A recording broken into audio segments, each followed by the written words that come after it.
തരിശുനിലം കിളച്ചൊരുക്കുവാൻ തൂമ്പയും മൺവെട്ടിയുമെല്ലാമായി college വിദ്യാർത്ഥികൾ പാടത്തേക്കിറങ്ങിയത് നാടിനും നാട്ടുകാർക്കും ഏറെ കൗതുകമായി.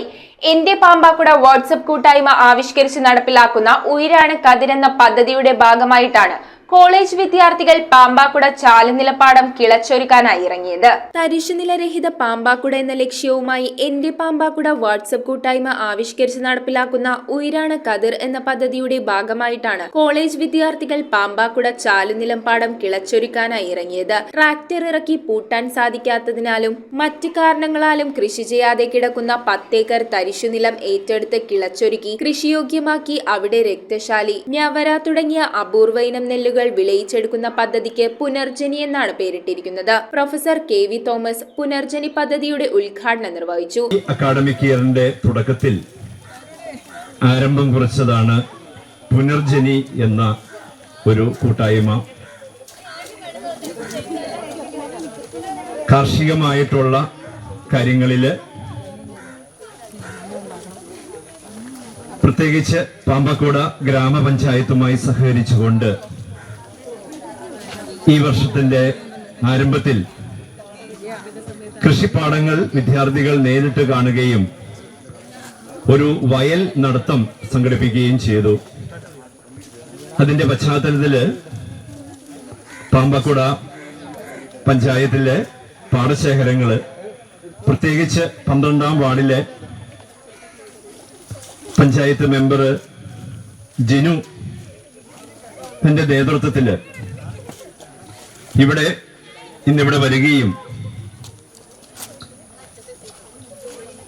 ഈ നാടിലെ കൃഷി മുടങ്ങിക്കിടക്കുന്ന പാടങ്ങൾ വിദ്യാർത്ഥികളുമായി ഇന്ന് നിർമ്മല കോളേജ് ഇവിടെ എത്തിച്ചേരുകയും തുടർന്നാണ് ഇന്ന് വിദ്യാർത്ഥികൾ ഈ പാടത്ത് അവരെ തുമ്പ കൊണ്ട് കിളച്ച് ചെളിയില് പുല്ലുകൾ ചവിട്ടിത്താത്തി കൃഷിക്ക് അനുയോജ്യമാക്കുന്ന രീതിയിലേക്ക് ഈ ഒരു പാടം ഇന്ന് മാറ്റിക്കൊണ്ടിരിക്കുകയാണ്. പദ്ധതിയുടെ ചെയർമാനും പാമ്പാക്കുട ഗ്രാമപഞ്ചായത്ത് ഭരണസമിതി അംഗവുമായ ജിനു സി ചാണ്ടി അധ്യക്ഷത വഹിച്ചു. 12 ഏക്കറോളം സ്ഥലത്ത് നിലവില് നെൽകൃഷി ഇറക്കി കഴിഞ്ഞു. ഇവിടെ പാടത്ത് ഇതുപോലെ പൂട്ടുന്നതിന് വേണ്ടി ട്രാക്ടർ 2-3 ആഴ്ച മുമ്പ് വന്നായിരുന്നു. അപ്പൊ അവിടെ ട്രാക്ടർ ആ ഭാഗത്ത് താണുപോയത് കൊണ്ട് ഇത് പൂട്ടാനായിട്ട് സാധിച്ചില്ല. അപ്പൊ ട്രാക്ടർ താണു പോകുന്ന കുറേയധികം നിലങ്ങൾ താഴത്തെ ഭാഗത്തേക്കുണ്ട്. ഇപ്പൊ ആ കുട്ടികളെ അട്ട കടിച്ചതുപോലെ ഇതിനേക്കാളും നിറയെ അട്ടകളുള്ള പാടങ്ങളാണ് ആ താഴെയുള്ളത്. ഇവിടെ ഒന്നും അത്രമാത്രം അട്ടകളില്ല. അപ്പൊ അങ്ങനെ പല പല സാഹചര്യങ്ങൾ കൊണ്ട്, അതുപോലെ വെള്ളത്തിന്റെ പ്രശ്നമുണ്ട്, തോട് താത്താത്തതിന്റെ പ്രശ്നമുണ്ട്, 100 കണക്കിന് പ്രശ്നങ്ങളുടെ പേരില് കൃഷി കർഷകർ ഉപേക്ഷിക്കപ്പെട്ടു പോയതാണ്. അങ്ങനെ ഉപേക്ഷിക്കപ്പെട്ടു പോകുമ്പോൾ ഇപ്പൊ എന്തുകൊണ്ടാണ് ഈ കണ്ടത്തിൽ അട്ട ഉണ്ടായത് എന്ന് നമ്മൾ ചിന്തിക്കേണ്ടിയിരിക്കുന്നു. അട്ട ഉണ്ടായത് ഈ ജലത്തിന്റെ ഒരു പ്രക്രിയ നടക്കുന്നില്ല. ഈ പാടങ്ങളില് വർഷത്തിൽ ഒരിക്കലും കൃഷി ചെയ്യുമ്പോൾ ആ കണ്ടം പൂട്ടുന്നു, അവിടെ വിത്ത് വിതയ്ക്കുന്നു, വളമിടുന്നു, അത് കൊയ്യുന്നു. അങ്ങനെ കണ്ടം ആവശ്യപ്പെടുന്ന അല്ലെങ്കിൽ കണ്ടം ആഗ്രഹിക്കുന്ന ആ ഒഴിവ് വേദനയും ആ വിളവ് അനുഭവിക്കാനുള്ള അവസരമൊക്കെ കണ്ടത്തിൽ ലഭിക്കുകയാണ്.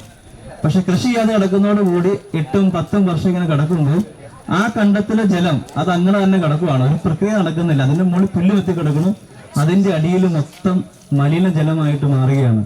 അപ്പൊ ആ മലിനജലത്തിൽ അട്ടയുണ്ടാകും. അതിനെ തുടർന്ന് ഈ അടിയൊഴുക്ക് വരുന്ന ഭാഗങ്ങളിലൊക്കെ മലിനജലം വരും. കിണറ്റിലെ വെള്ളത്തിന്റെ ശുദ്ധത കുറഞ്ഞു പോകും. ചില ഇങ്ങനെയുള്ള തരിശായിട്ട് വർഷങ്ങളായിട്ട് കൃഷി ചെയ്യാതെ കിടക്കുന്ന കണ്ടത്തിനോട് ചേർന്നുള്ള കുളങ്ങളിലൊക്കെ വെള്ളത്തിന് രുചി ഉണ്ടാവൂല. അങ്ങനെ ഒരു സാഹചര്യങ്ങളൊക്കെ ഉണ്ട്. അപ്പോൾ നമ്മുടെ ആധുനിക കാലഘട്ടത്തില് നവകേരളം മാലിന്യമുക്തം അല്ലെങ്കിൽ നവകേരള ക്യാമ്പയിൻ ഒക്കെ നടക്കുന്ന സമയത്ത് ഏറ്റവും കൂടുതൽ ശ്രദ്ധിക്കേണ്ടത് നമ്മുടെ കാരണവന്മാരായിട്ട് കിട്ടിയ നമ്മുടെ നാട്ടിലെ കൃഷി ചെയ്തുകൊണ്ടിരുന്ന കൃഷിഭൂമിയിൽ കൃഷി ഇറക്കുക എന്നുള്ളതാണ്. അതിന് ഇത്തരത്തിലെ ലാഭനഷ്ട കണക്കുകൾ നോക്കി സ്ഥല ഉടമകൾ ഇറക്കാതിരിക്കുന്നു. പദ്ധതി കൺവീനർ CB പൗലോസ്, ട്രഷറർ ജോയ് തളിമേൽ, ശങ്കർ PD, പാടശേഖര സമിതി ഭാരവാഹികളായ KP ജോൺ, സാബു അറയ്ക്കൽ, ജോസ് വാഴക്കാലായിൽ എന്നിവർ സംസാരിച്ചു. കേരളത്തിന് സമ്മാനിക്കുന്ന ഒരു സമയമെന്ന് വേണമെങ്കിൽ ഇതിനെ വിശേഷിപ്പിക്കാം.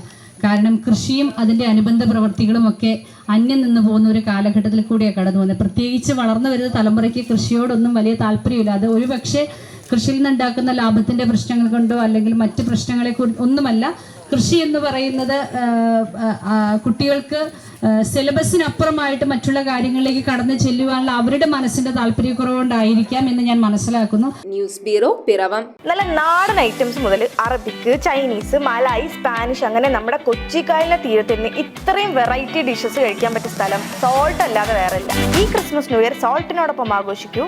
സോൾട്ട് റെസ്റ്റോറന്റ്, തോപ്പുംപുടിയൻ, പനമ്പള്ളി നഗർ.